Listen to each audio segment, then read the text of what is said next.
그 출제 빈도가 낮은 것은 제가 쓱 치고 넘어갈 거고, 실제로 우리 시험에 출제 포인트가 되는 걸 중심으로 가는 게 더 효율적이라서, 일단 180페이지 보시면 신향이라는 단어가 들어갈 거예요.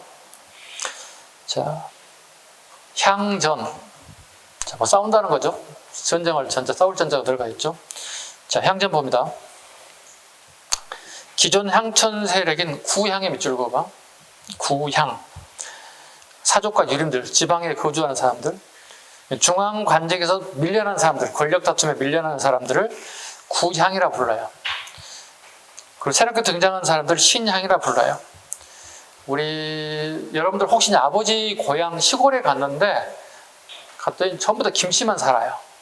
다 박씨만 살아요. 동네가 다 채씨만 살아요. 다 통성이에요. 다 인사시켜요. 오춘이셔, 삼춘이셔, 할아버지셔, 다 인사시켰어요. 우리 어렸을 때 가면 어떻게 안녕하세요, 그냥 아버지 시킨 대로 안녕하세요 했죠. 기억나시죠? 이게 구향이에요. 그러니까 중앙에서 권력에서 밀려난 사람들이 사는 것이 구향이에요. 그래서 시골에 가면 다 같은 성씨만 사는 사람들이야.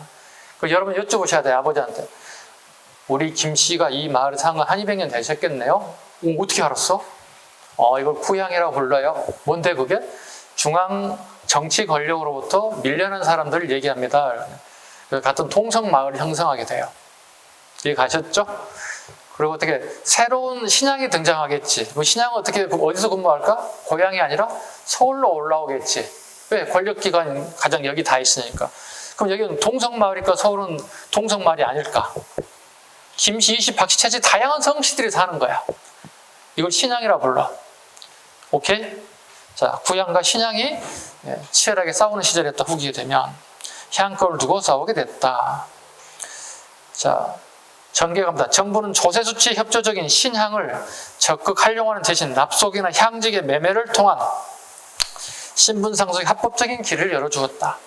향제는 향임, 향리를 활용하는 정부 시책에 대한 구향의 반발이기도 하였으며, 수령이 향전에 깊게 개입하면서 구향에 불리한 양상이 되기도 하였다.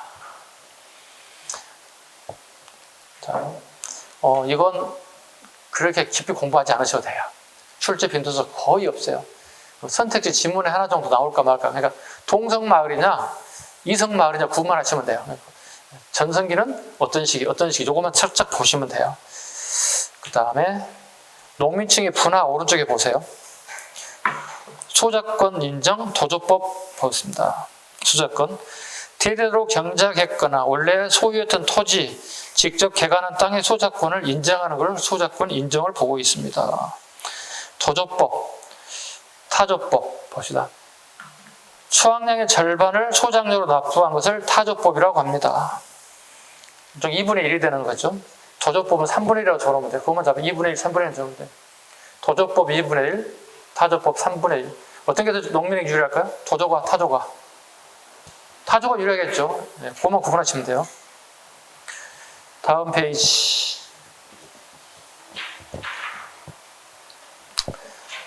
신분층에 대한 노비 감소 보겠습니다. 노비 감소. 노비의 신분 상승 노력.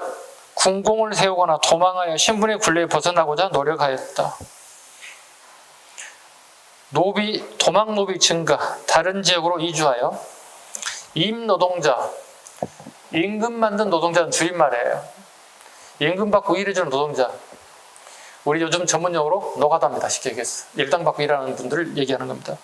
그 다음에 머슴, 남의 집에 일을 해주고 그 삭을 받는 사람들.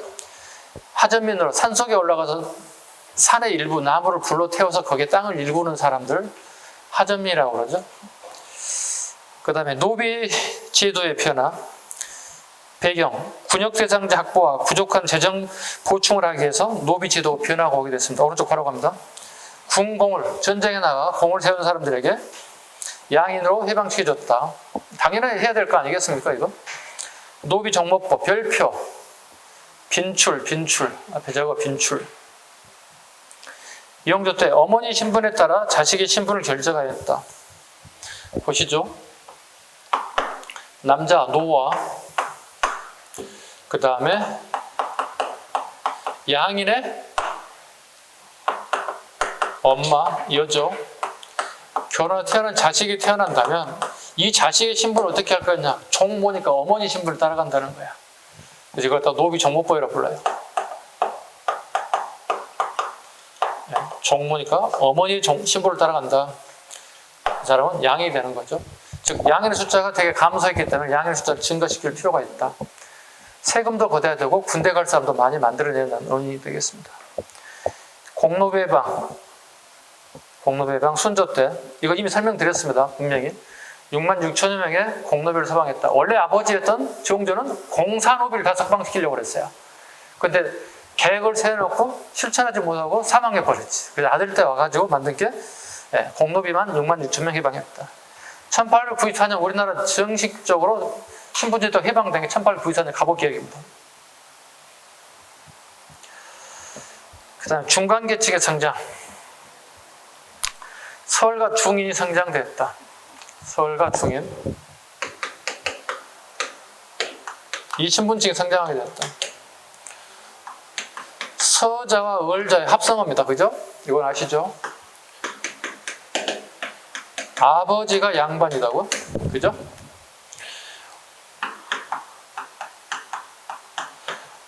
엄마와 양인이다. 그럼 이걸 뭐라 부르죠?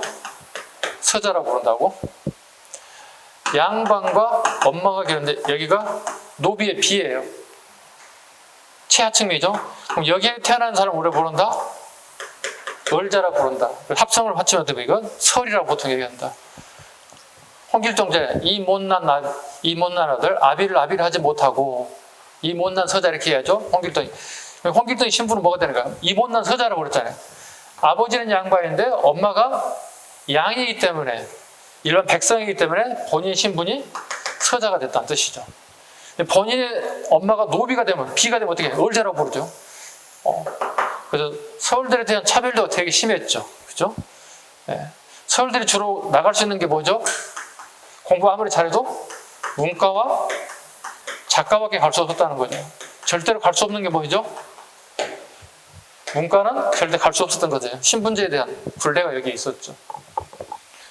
그 다음에 중인들은 그냥 되도록 내려온 것들이죠. 주로 어떤 사람이 그랬죠? 통역을 잘하는 사람들, 외국어를 잘하는 사람들. 그 다음에 또 뭐라고 그랬어요? 역관, 의관, 의사들. 이런 사람들을. 얘네들이 신분이 급상승하기 시작했다. 통청운동이 전개되었다. 통청운동. 이 사람들이 통청운동이 벌어졌다. 다르게 표현하는 거죠? 과거 시험에 문과를 응시할 수 있는 기회를 부여해달라고 요구했다는 거예요. 그 결과 서울들은 통청운동이 허락됐다고. 언제? 정조 때 본격적으로 됐다고. 그럼 중인들도 어떻게 통청운동을 요구할까 하겠지. 그 사람들은 수용했다, 수용하지 않았다? 수용하지 않았다. 이거만 잡으면 돼.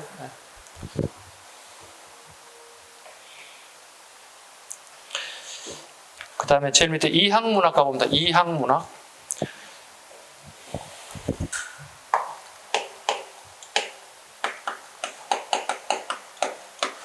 그렇죠? 거리 항구 항자. 인천은 항구도시다. 맞아요? 틀려요? 맞잖아. 우리가 막 섬을 바다를 찾아가는 게 아니잖아.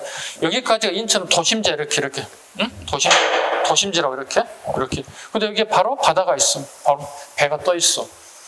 이런 도시를 항구 도시. 그러니까 일반 거리에서 하는 문학이기 때문에 일반인들이 하는 문학이라는 뜻이야. 뭐가 이항 문학이라는 뜻이야. 네. 일반 신분을 가진 사람들이 하는 문학을 칭하는 단어가 이항 문학이라 불러요. 아니 쉽게 야 글 공부 잘했다고 하는 니들만 모임을 갖고 책 쓰고 읽고 뭐 이런 거 하지 않고 우리도 할 수 있다는 걸 보여주는 거야. 이걸 이항 문학이라 불러요. 자 보겠습니다. 이항은 여항이라고도 하고요. 서울의 뒷골목을 가리킵니다.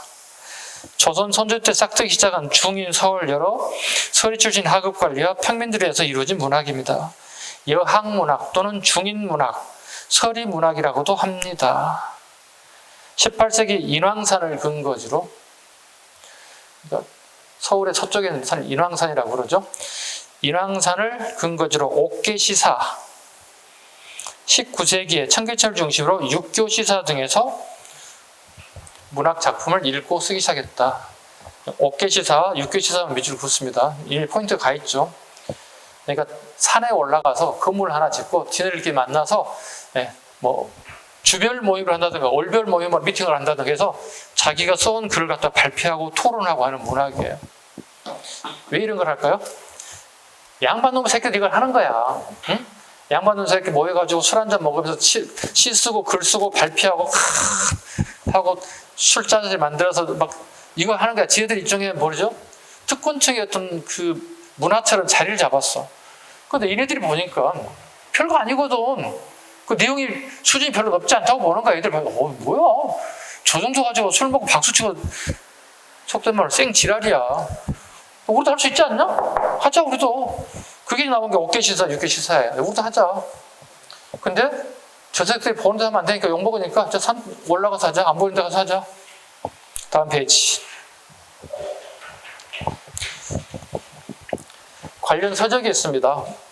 서울들과 중인들이 작품으로 남긴 기록들이에요. 이게 나오면 난이도 최상이라 적어놓으세요. 네, 위에다가 적어요. 여기 나오면 난이도 최상 문제가 돼요. 틀리라고 내는 문제예요. 그러면 제가 설명을 해드리는데 이건 시험장 가기 3일 전에 꼭 보고 가세요. 그 사이에는 보지 마세요. 왜? 머리 아파. 읽어도 기억에 남는 게 별로 없어요. 그래서 제가 모의고사를 제가 안 냅니다. 일부러. 왜? 선생님이 모의고사 내면은 공부를 하라는 얘기가 되는 거잖아요. 미리 얘기를 했습니다. 모의고사에 범죄에 포함시키지는 않겠습니다. 대신에 3일 전, 4일 전 여러분 편리한 시기에 시험 보기 전에 한 번 좀 읽고 가시라. 오케이? 갑니다. 규사. 그 규자가요. 해바라기 규자예요. 해바라기 규자 살짝 적어 여러분들이. 해바라기 규자. 해바라기 봐봐. 해가 동쪽에서 뜨지. 해가 동쪽에 떠 서쪽으로 넘어가잖아. 이렇게 그지? 자 선생님 봐. 그러면 이거 해바라기야 이게. 이렇게 해바라기라고. 이 해라고 쭉 넘어갈 거죠. 그러면 해바라기도 이렇게 따라간다고. 이렇게 돼 있던 거 이렇게 바뀐다고. 이 방향으로 따라간다고. 이렇게 따라간다고. 이렇게. 뭐야? 서울대를 꾸면 뭐라는 얘기야? 해바라기의 서울이야. 그러니까 서울들을 갖다 해바라기에 비유해서 쓴 거야. 양반이 이렇게 움직여. 서울들도 움직이고 싶다는 뜻이죠. 이 사람도 꿈은 뭐야? 양반이 되라는 뜻이지. 그게 규사야. 무대포식으로 외우시면 안 되고 해바라기 규자구나. 얘들이 서울의 꿈은 양반이 되는구나. 그만큼 사회생활로 차별들을 많이 받았다는 거야. 서울들이. 서울들의 역사서입니다. 연조기감 향리들입니다. 향리들의 역사서입니다. 소도풍요 이항인들의 시집입니다. 아까 얘들이 서울과 중인들이 이렇게 산에다가 이렇게 집을 짓고 모여서 시를 발표하는 것들 모아놓은 겁니다. 어우야담 이건 빈출이에요. 예전 빈출이에요. 지금은 나오지 않지만 유몽인 호어우당에서 따온 것으로 왕실, 기인, 상민, 천민, 기녀에 이르기까지 다양한 삶과 시문에 얽힌 사연을 증명한 게 어우야담입니다. 유몽인입니다. 강해운 때입니다. 호사내기, 조희룡, 선생님이 가장 좋아하는 책 중에 하나가 호사내기입니다. 수록된 인물들을 학행이 높은 사람, 시서에 뛰어난 인물, 조희룡이 글을 잘 쓰기도 했지만 그림을 잘 그렸습니다. 인물, 가객, 효자, 의학, 연료, 신선, 선녀, 미천한 신분이 다 들어가 있어요. 호산 얘기에. 그러니까 호산 잘라와. 호산은 조희룡의 호예요. 그래서 얘기란 말은 비하인드 스토리야. 영어로 치면 비하인드 스토리야. 호산의 비하인드 스토리. 이 사람이 임자도로 유배를 갔어요. 전라도 임자도로 유배를 갔던 인물이기도 하고요. 선생님이 5월달쯤에 임자도에 조희룡의 유배지를 다녀왔습니다. 미쳤지? 6시간 걸려서 갔습니다. 미쳤어요. 김정희 유배지 보려고 제주도 비행기 타고 갔다 왔다고. 미쳤지? 미치지 않고서 못해 돈 들여가면서. 희조일사, 이경민 내용 읽어봐 주시고, 이양견문록 읽어봐 주시고, 고문비락은 안 하셔도 됩니다. 위에 것만 제가 설명드린 부분을 중점으로 가시면 될 것 같습니다. 그 다음에 오른쪽 노비해방 가보겠습니다. 185쪽. 노비 종무법 이미 설명드렸습니다. 이용조입니다. 꼭 알아주셔야 됩니다. 이용조 때 노비 종무법. 양의 숫자가 부족합니다. 군대 갈 사람하고 세금 거둘 사람이 부족해집니다. 노비 종무법을 시행하게 되었다. 노비 해방, 공노비 순조 때 1801년. 아버지는 공사노비를 전부 다 계획했지만 아들은 공노비만 6만 6천 명 해방했다. 노비 세수째 폐지 1894년 사노비가 해방돼서 완전한 신분제가 법제상으로 폐지되었다. 자, 1894년 가보 개혁을 인해서 신분제가 폐지됐음에도 불구하고 사회 저변에 뭐가 깔려있다? 아직도 양반 쌍놈이 깔려있다고. 그 사건으로 터진 사건이 뭐예요? 가보 개혁이란 게 생겨서 신분제가 합법적으로 해방이 됐음에도 불구하고 사회 기저부에는 아직도 그게 단단히 남아있다고. 그걸 깨트리려고 하는 게 뭐죠? 이게 시험에 잘 나오는 이유가 여기 있어요. 진주 형평사 운동이에요. 이게 1894년에 신분제는 깨졌음에도 불구하고 진주 지역에서 23년에 백정들이 신분해방 운동을 하게 됐다. 되게 중요한 의미를 갖죠. 그래서 로고가 세트로 묶어서 가는 거예요. 항상. 형평사 운동이 왜 중요할까? 왜 시험에 잘 나올까? 이미 해방됐는데 신분제가 없는데 왜 백정들이 난리야? 아직까지도 사회 기저부에는 신분제가 깔려있는 거예요. 백정들이 이거예요. 학교를 갔더니 나중에 우리 근현대사 가서 하겠지만 다시 하겠지만 학교 가면 학생들 출석부 부르거든요. 옛날 선생님들이. 그죠? 홍길동, 이길동 그러잖아요. 니네 아버지 백정이요? 이렇게 한다는 거야. 그 몰라던 친구들이 다 하게 된다는데요. 왜냐면 그 당시에 백정이라는 시험은 최하층민이었단 말이에요. 얘들이 안 놀아주는 거야. 같이. 얘가 이제 왕따가 되는 거지. 이게 왕따 당하면 되게 힘들잖아요. 그 다음에 우리 공중 목욕탕에 백정들과 같이 못 하겠다는 거. 그 다음에 이발소가 있죠. 이발소에서 백정들과 같이 동일한 장소에 머리를 깎을 수 없다고 생각한다는 거예요. 그래서 양반들 와서 협박하는 거예요. 이발소 사장님, 공중 목욕 사장한테 백정들과 같이 목욕도 못하고 이발도 못하니까 엄포를 놓는 거야. 우리 손님을 잡으려면 얘들 못 들게 하셔야 됩니다. 이렇게 한다는 거예요. 부글부글 끓죠. 근데 결정타가 터집니다. 진주 옥공교회라는 데가 있습니다. 옥공동에. 옥공교회 우리 교회 가면 예배 시간이 일정하게 있죠. 뭐 일요일 오전 11시가 대부분 많이 있는데 양반 교인들이 우리가 같은 시간에 예배를 보지 못하게끔 요구합니다. 사랑, 자유, 박해 어디로 갔어? 인권평등 어디 갔냐고. 여기서 폭발하게 되는 거야. 그렇잖아.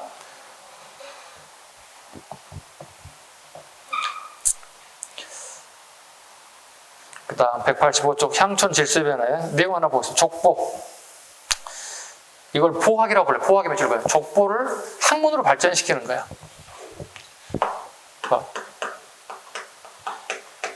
A 범죄를 A학이라고 얘기하고 족보를 학문으로 발전시키는 포학이라고 부른다고. 이게 이렇게 학문으로 발전시키는 계기가 된 얘기는 임난 이후에 양반들의 기득권을 유지할 목적으로 훨씬 더 강화시키게 되는 거예요. 왜? 양반들이 질서가 무너졌다 생각한 거야. 양반을 그냥 무시하기 시작하는 거야. 임진왜란 이후부터는. 그러니까 그런데 더욱더 기득권을 유지할 목적으로 A 범죄를 A학으로 족보를 포함하고 즉 학문의 수준을 끌어올리는 거예요. 지금 생각하면 전설정지하고 있는 거지. 청금록과 향안, 신분을 확인시켜주는 장치. 우리 서원에 간다든가 성균관에 가면 출석부를 청금록이라고 불러요. 청금록이라고 불러요. 이유는 설명드렸죠 이미. 겉옷을 학생복을 푸른색 옷을 입어야 아웃도어를 쉽게 해서 푸른색이에요. 그래서 청자를 들어서 청금록 출석부야. 성균관에도 청금록, 우리 서원에 가도 청금록. 향안은 우리 마을의 양반 명부야. 그럼 향안은 뭐야? 그러니까 여러분 휴대폰에 친구가 다 양반이면 10명 다 전화번호 다 메모리 돼 있는 거야. 이걸 향안이라 불러. 동계, 동약. 동약은 이미 설명드렸죠. 자주 얘기하죠. 오늘도 얘기했죠. 국가를 통제하는 법이 뭐라고요? 경국대전. 우리 군 단위의 자치법, 동약, 향약. 우리 동네 밥, 동약. 이런 세 가지 법이 있다. 그 다음에 동종마을과 서원. 동종마을 설명드렸죠. 낙향에서 우리 마을이 전부 다 김씨만 살고 이씨만 살고 박씨만 살고 최씨가 산다고. 예, 이걸 동종마을이라고 불러요. 다르게 표현하면 중앙정부에서 어떻게? 팽당한 사람들이야. 권력이 끝난 사람들이 와서 사는 거야. 서원. 이 서원이 우리 공부하는 장소니까 다 아실 거고요.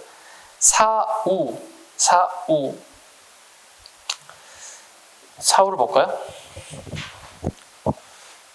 이렇게 우리 마을이 이렇게 있어요. 이렇게 집들이 있다고 이렇게. 근데 우리 제사를 보통 집에서 제사 지내잖아요. 부모님 제사를 지내잖아요. 근데 명문가 집안들은 이게 산이라면 산 입구에 이렇게 건물을 하나 지어요. 이걸 사우라 불러요. 그리고 김씨면 김씨들, 이씨면 이씨들이 전부 다 여기 와서 동시 한날 한시에 여기서 제사를 지내는 거예요. 제사 지내는 공간을 별도로 만들었어요. 자기 집안이 뛰어나다는 걸 보여주고 싶어 하는 거예요. 우리 가문이 이런 집안이야. 보여주고 싶어 하는 거예요. 사우라 불러요. 페이지 넘겨보세요. 가족제도의 변화와 혼인대에 대한 얘기. 조선 중기 율곡선생 분재기를 통해 상속의 내용을 찾을 수 있다. 율곡선생 분재기입니다. 율곡이 선생입니다. 우리 조선 중기까지는 남녀 구분 없이 n분의 1을 의미해요. 그러니까 아버지가 돌아가시면 재산 상속이 이루어져야 되는데 n분의 1이라고 조선 중기까지. 율곡이 분재기, 분재, 재산을 나눈다는 뜻이 되는 거거든. 그러니까 글을 유언장으로 글로 남겨놓은 거야. 내가 죽거들랑 재산을 분배하는데 최고 책임자는 엄마가 해야 된다고 생각을 하고요. 엄마가 재산을 나누라는 얘기야. 대신에 기준을 잡아줬다고. 큰아들, 작은아들 할 것 없이 전부 다 n분의 1이다. 이렇게 얘기했다고. 그럼 뭐야? 율곡선생 분재기를 통해서 고려와 조선 중기까지는 남녀 구분 없이 똑같이 n분의 1로 나눠가자는 게 기록에 남아있다는 뜻이에요. 후기, 양자 입양이 일반화되었다. 그러니까 자기 집안에 아들이 없을 경우에 같은 촌수 내에서 양자를 받아들이는 게 일반화되었다. 후기가 되면은. 왜냐하면 후기 되면 큰 아들이 제사를 지낸다고 하는 법칙이 만들어져요. 일종의 약간 이런 예법들이 막 만들어진다고. 근데 자기 집에 아들이 없다. 대를 이을 데가 없다. 그럼 어떻게? 큰 아버지 댁에, 작은 아버지 댁에 꼬맹이를 하나 데려와서 그 집에 먹고 자고 키우게 만든다. 그래서 양자를 드리겠다. 대신 조건이 같은 촌수야. 삼촌이나 조카하고 들어오면 안 된다고. 나하고 촌수가 같아야 돼. 우리 여성분들이 이해할 수 있겠죠. 여러분 사촌 오빠나 사촌 동생을 갖다가 양자로 들어와서 자기 집에 대를 잇게 한다는 뜻이에요. 변화의 원인. 16세기 말 이후 성리학적 명분론을 중시하는 사림이 성장, 성리학적 가정윤리가 보급되기 시작했다. 자, 고려 전기와 조선 후기에 대한 그 박스 있죠? 별표. 필요한 것만 할게요. 혼인감다. 남기 여가온. 설손이라고 부른다. 남녀가 결혼하면 남자가 여성 집에 들어 산다는 거예요. 언제까지? 조선 전기까지. 일종의 뭐죠? 대릴사회제. 고구려에 있었던 대릴사회제 유사해. 대릴사회제 유사하다. 그러면 남기 여가원 설소원의 목적은 뭘까요? 노동력 확보입니다. 거의 대릴사회제와 같죠? 쉽게 얘기해서. 네. 그만큼 여성의 지위가 되게 높았다는 뜻이 되는 거예요. 후기 친형제도. 결혼하자마자 여자가 남자 집에 들어가 사는 걸 친형제도라고 불러요. 이제 여성들의 지옥이 오게 되겠지. 여성이 남성 집에 들어가 살아야 돼. 평생 살아야 돼. 그래서 여성들은 밖에 외출도 못해. 그 조선시대 후기 되면 어떻게? 여성들 치마에 긴 치마를 장치마라고 해요. 장치마를 머리 위에 둘렀어요. 이걸 땅을 보고 가는 거. 눈만 이렇게 가리고 쭉 가게 되는 거예요. 이걸 장치마라고 해서 전후기의 그림들을 보면 전부 다 장치마를 입고 여성들이 외출하게 돼요. 이유는 뭘까요? 결혼한 여성은 자기 남편하고 자기 아들을 남자로만 얼굴 정면으로 볼 수 있어. 애간 남자, 그러니까 남편과 아들이 아닌 다른 남자는 무조건 정면으로 볼 수 없어. 그러니까 자기 얼굴 모습을 가려야 돼. 치마로 둘러 씌우는 거야. 이렇게 해서. 요즘 어떻게 아웃도어 그냥 둘러 씌우고 한번 가는 거야. 눈 앞에 딱 이렇게 가는 경우처럼 간다는 거예요. 그리고 이제 명칭이 항상 밖에 나갈 수가 없잖아요. 우리 집 사람 항상 안에 있어. 그래서 안사람. 우리 집에 항상 집에 있어. 집사람 이런 명칭이 21세기도 쓰고 있어. 안사람, 집사람 쓰고 있어. 맞는 것 같아? 틀린 것 같아? 그럼 우리 집 아내도 잘못된 용어고, 우리 집 아내입니다. 잘못된 소개할 때. 우리 집사람입니다. 우리 집사람은 집에 있는 거 아니야. 맨날 직장 나가는 사람이야. 집사람은 다른 거 잘못된 거지. 안에 있는 사람 아니잖아. 항상 밖에 내출하는 사람이야. 하루라도 빠지면 병나는 사람이야. 여러분 부모님들이 가서 이제 얘기를 해야 할 차례가 됐어요.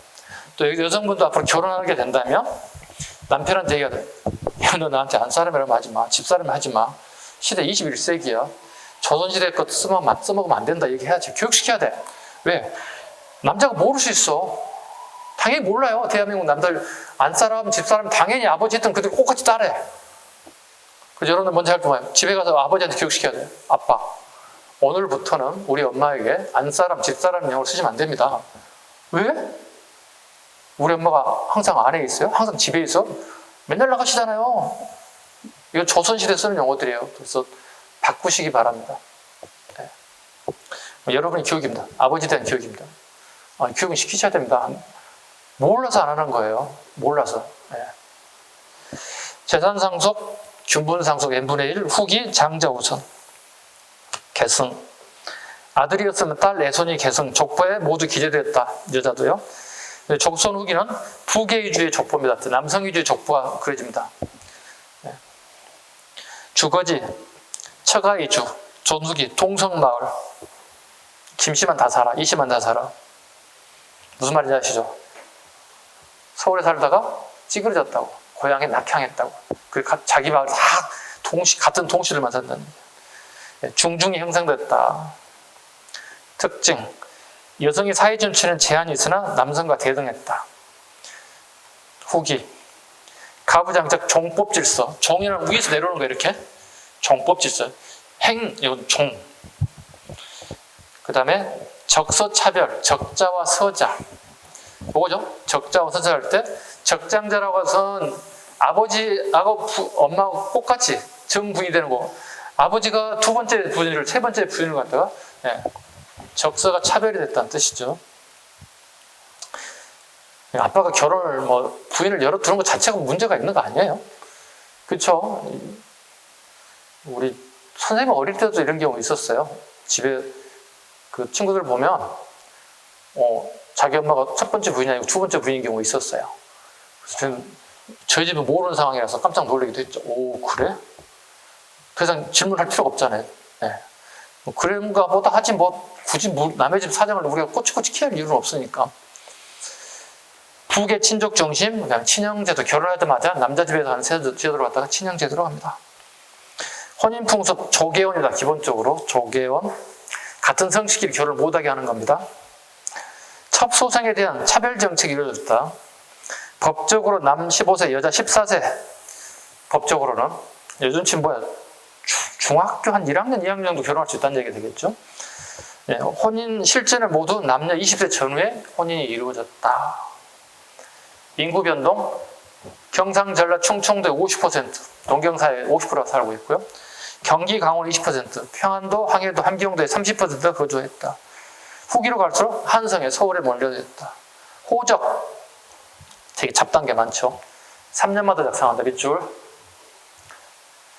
그 다음에 호적에는 사조가 중조부, 조부, 부, 애조부까지 성명, 공간, 노비, 머슴 이름까지 다 기록합니다. 호구단자를 작성. 세부를 만들어 중앙에 관하에 가정에 한 부씩 보관합니다. 왜 보관할까요? 과거 시험을 합격했을 경우 이 사람이 양반인지 아닌지 확인을 목적이에요. 그러니까 조선시대 족보의 목적은 과거 시험에 양반 유무를 판단할 목적이 핵심이라고 보시면 돼요. 호적, 누락자는 과거의 불합격 처리. 1인 호구의 호적 등재도 허용하기도 했습니다. 울산 지역의 호적 분포, 여기 기출에 나왔던 사료이기도 합니다. 1729년부터 1886년 보겠습니다. 양반의 숫자가 증가합니다. 대신에 상민과 노비는 감소합니다. 이게 조선 후기의 울산 지역의 분포도입니다.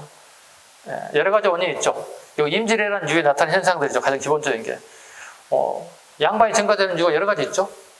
아까도 얘기했잖아요. 공명책, 납속책, 그 다음에 노비, 이런 경우가 최악의 경우가 있어요. 노비가 주인을 다 죽여버려. 그리고 양반 행세하는 일도 있어. 가끔 실록에 나와요. 여러 가지 방법으로. 되게 모든 사람들이 양반이 되고 싶어 하는 게 꿈이었던 것 같아요. 자, 넘겨보겠습니다.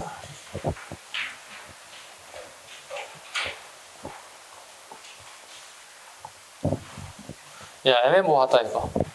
쉬어가자. 끊어야 되겠다. 끊어갈게요.